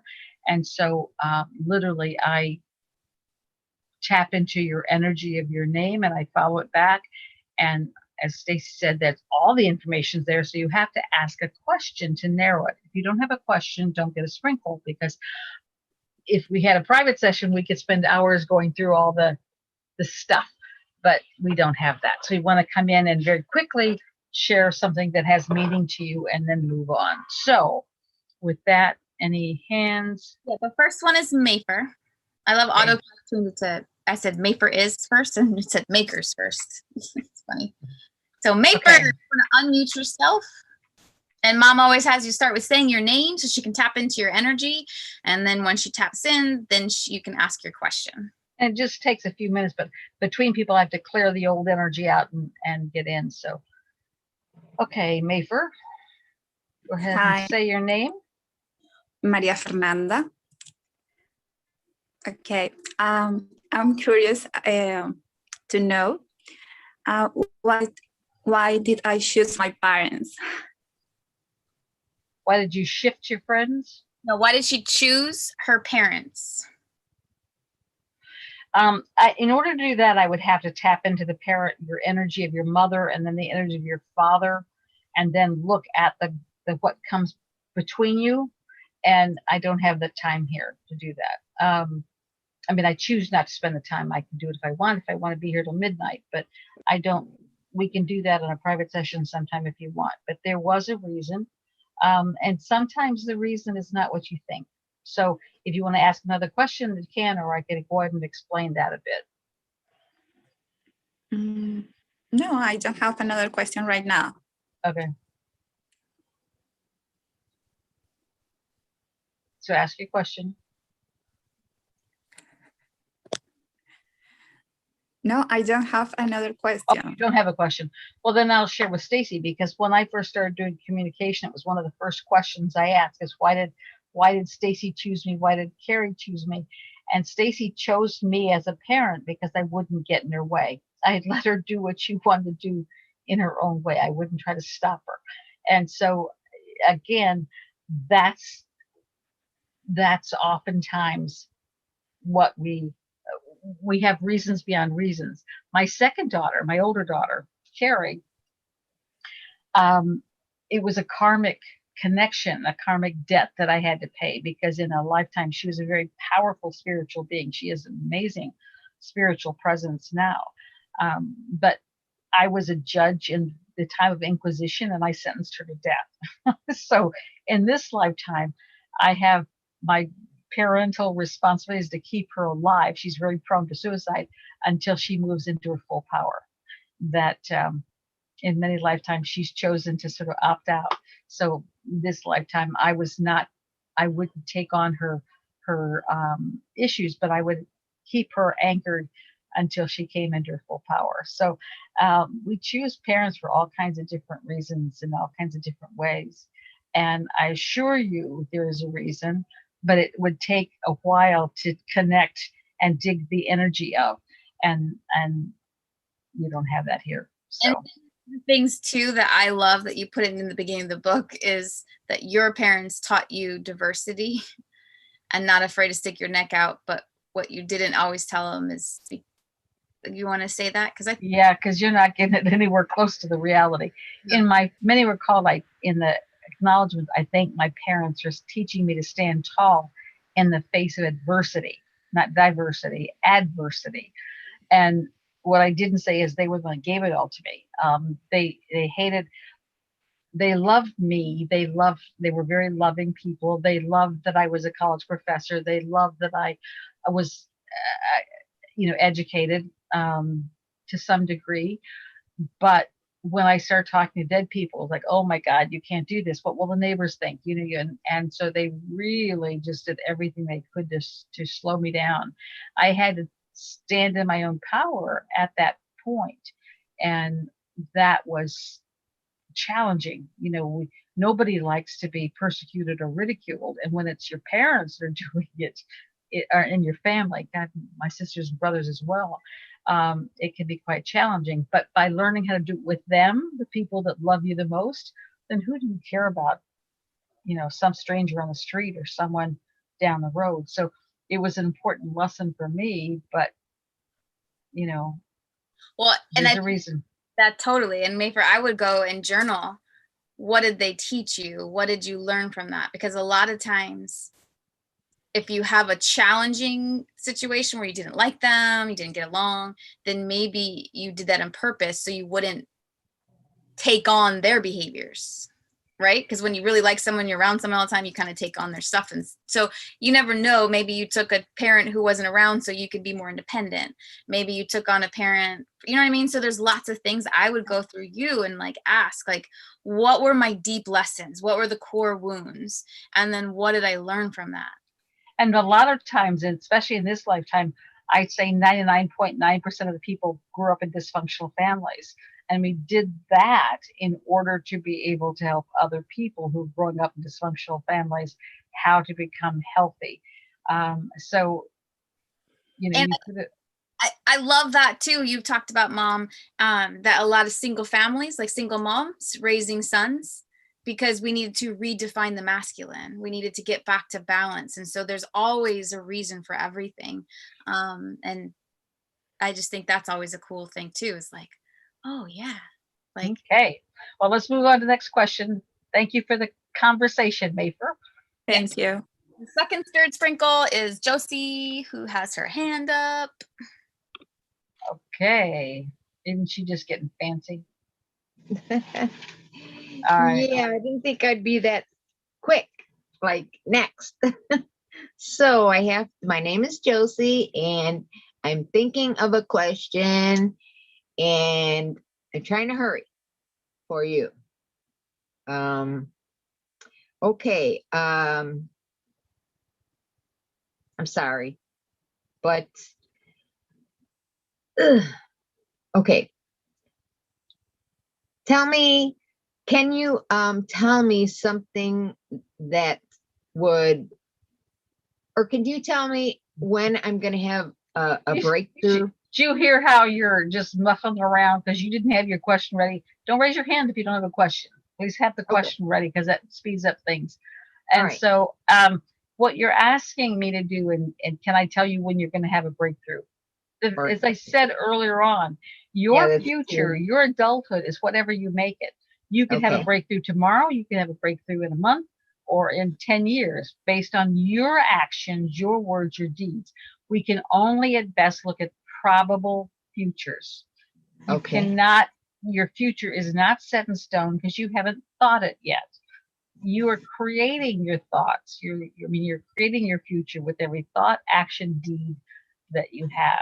So, you know, get your pencil out and tonight in your journal, write how that breakthrough felt, how proud you are with your breakthrough and all that breakthrough is allowing you to do. Write it out, feel it, and then you'll manifest it, and you could have it tomorrow or the next day. So that's a question that only you can answer. I Okay. can't answer that. All right. Thank you. And Power's in your hand. okay. I'll be prepared next time. Thank you. Thank you. But I have to say, Josie, I'm also noticing you're getting even more specific though with your questions. So I'm proud of you. Yes. I'm trying. Yes. Well, there's no trying, you're just doing it, but I can notice the difference. Like you are still getting more focus on what you're saying. Yes. So even though you weren't prepped for that at that moment, I can notice your words are much more versus. Yes. I just wanted Thank you. I love you. Thank Is you. there anybody else? And Matthew also asked, what kind of breakthroughs are you expecting? So, and again, all that's in your hands. So, but literally you create with your thoughts. Writing it intensifies those thoughts, feeling it, getting the emotion there. This is for all of you. What do you want? Get clear on what you want. Just like if you have problems getting clear on the question you're asking now, my goodness, look at your life. You must not have very much clarity in your life. Get clear on what you want, and then imagine it. And we're told we're made in the image of God. Image is the base word of imagination. It is the power of God that allows us to create through our imaging.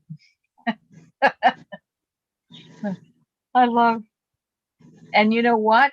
If you want to move to the Bahamas, Christina, you just start packing your bags. It's all within your power. But I've been to the Bahamas and I'm not fond of the energy, so I wouldn't recommend it. There's a lot of corruption in the Bahamas and the energy was very, very unpleasant to me. And this is years ago, so I can imagine what it's like now. So choose your wants very carefully. And then one thing too, going with like Josie, create an I am statements and then read that in the morning, read that at night. Like, I am all knowing, I am divinely guided, I am love, I am, own what you want. I release all the things that no longer serve me for the best and highest good of all concern. I ask for grace of any karmic ties that are no longer serving me from past timelines, from past lifetimes, from ancestral, from this, you know what I mean? So go through and get really clear on your intention statement and own that, as then you are completely guided in every moment at all the time. And you will know exactly when, how, and where, and why, if you're meant to. But going into, again, that trust, and again, the intentions, setting it, I am is one of the most powerful statements you can.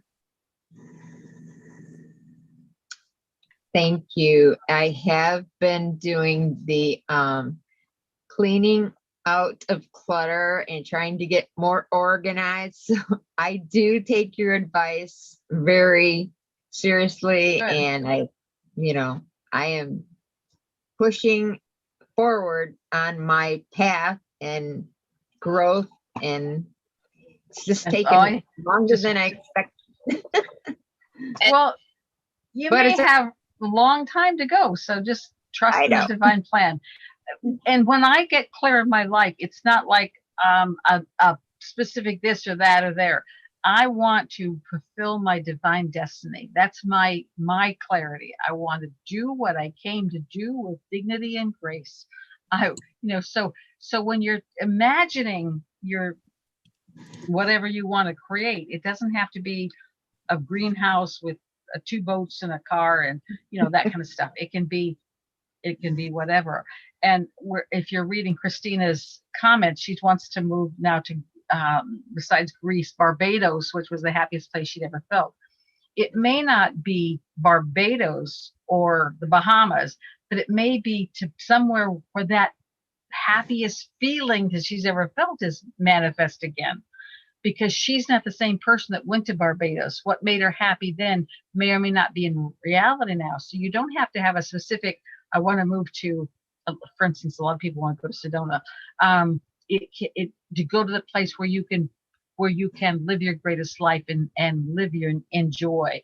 So be very clear about what you want, but it doesn't have to be a location or a specific, tangible, third dimensional thing, if that makes sense. I like that Yodel said, Mama saying no to the Bahamas, laughing face. Well, no, I'm saying for me, I was not impressed with the energy of Bahamas.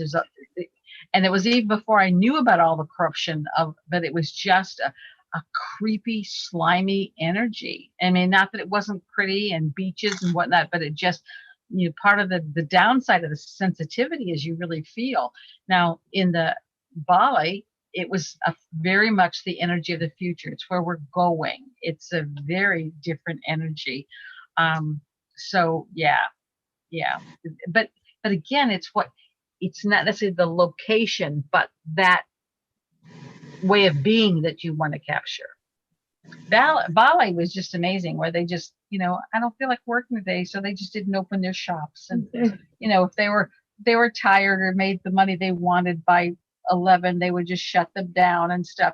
And so much of the mindset that they experienced was very much what I envision as our future when we become really spiritually awakened fully. Yay. Yes. Okay, then I think that's all of the sprinkles. It's now 8:07. We've been 2 hours and 7 minutes. We'll wrap up with any last minute questions or comments, and know that I just want to wrap up that.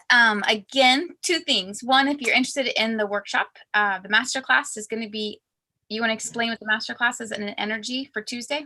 It's most people understand how energy works, but they don't understand how to interpret it, how to use it in order for growth.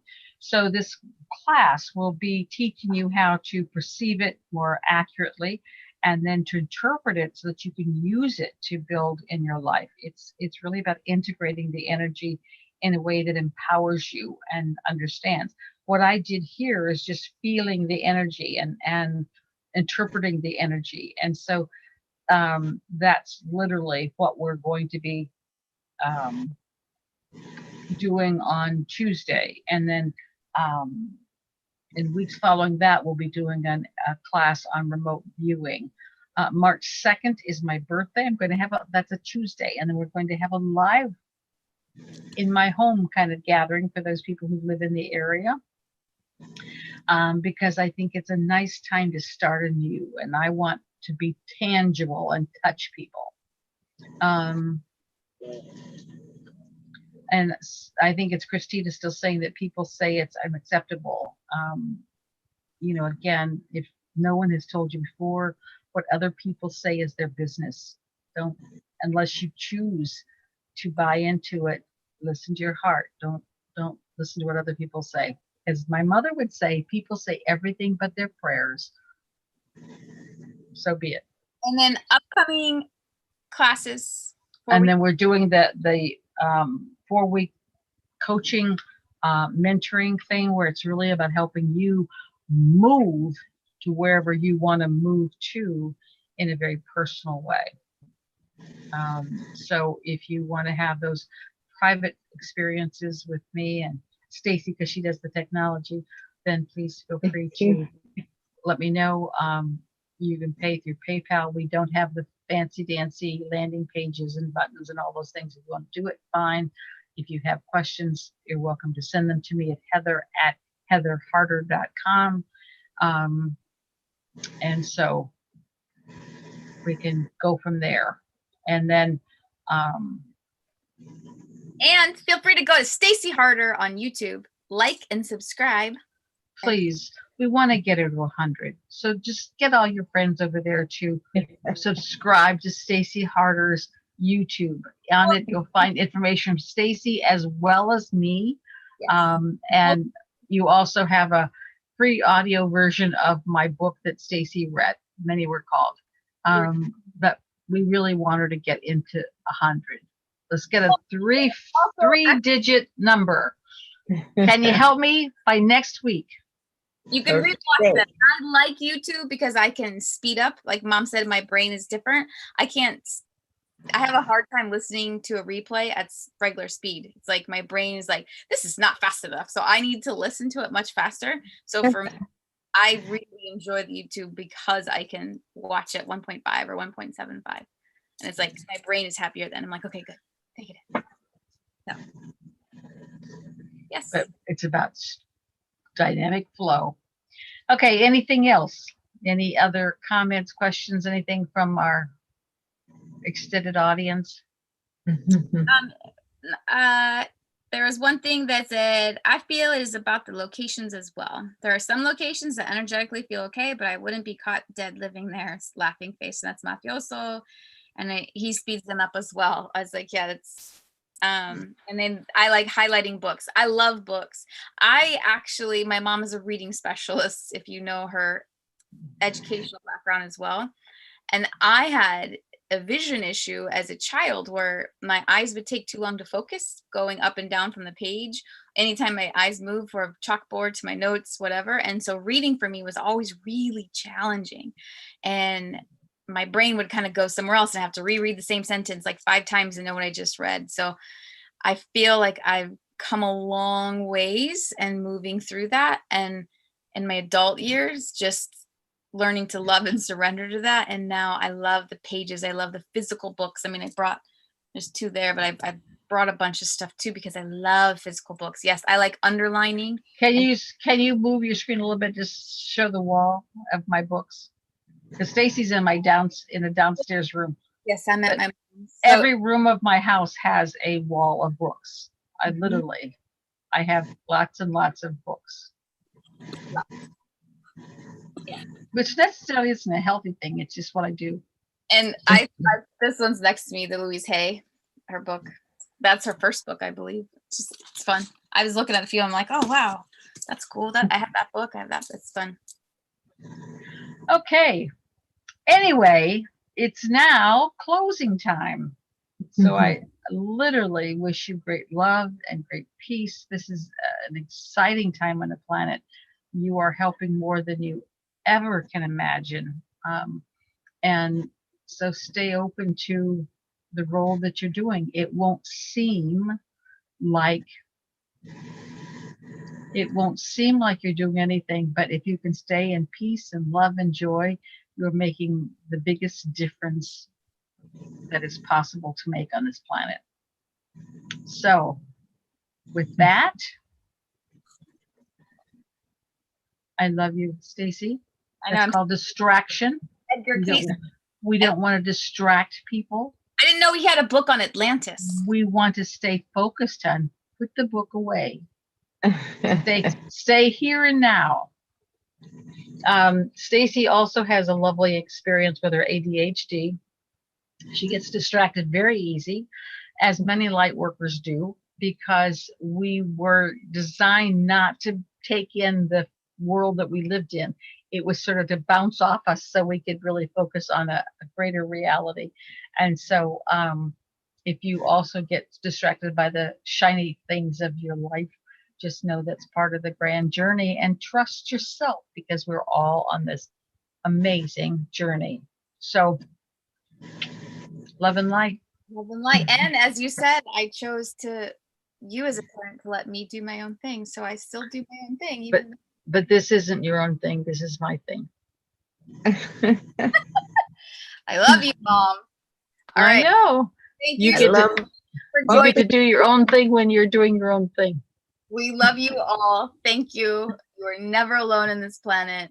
And it's so incredible to be able to connect from all over the world. Venezuela.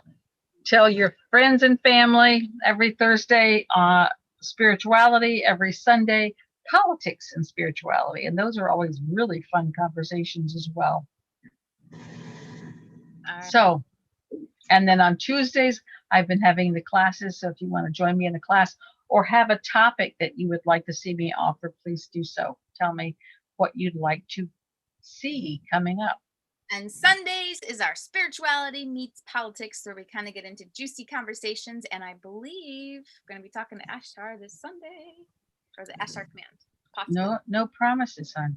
I No know. promises. We don't do false things. We just, I understand that. I said it's possible. We connected. I really wish you wouldn't say that though. I wish you'd just leave it open, but it's okay. We're done. All right. You all take care, and we'll see you when. Okay, stay warm. Yes.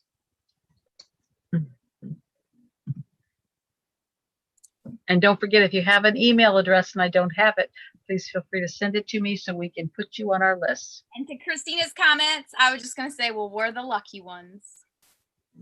Yes. All right. Love you all. All right. Thank you. for Bye-bye.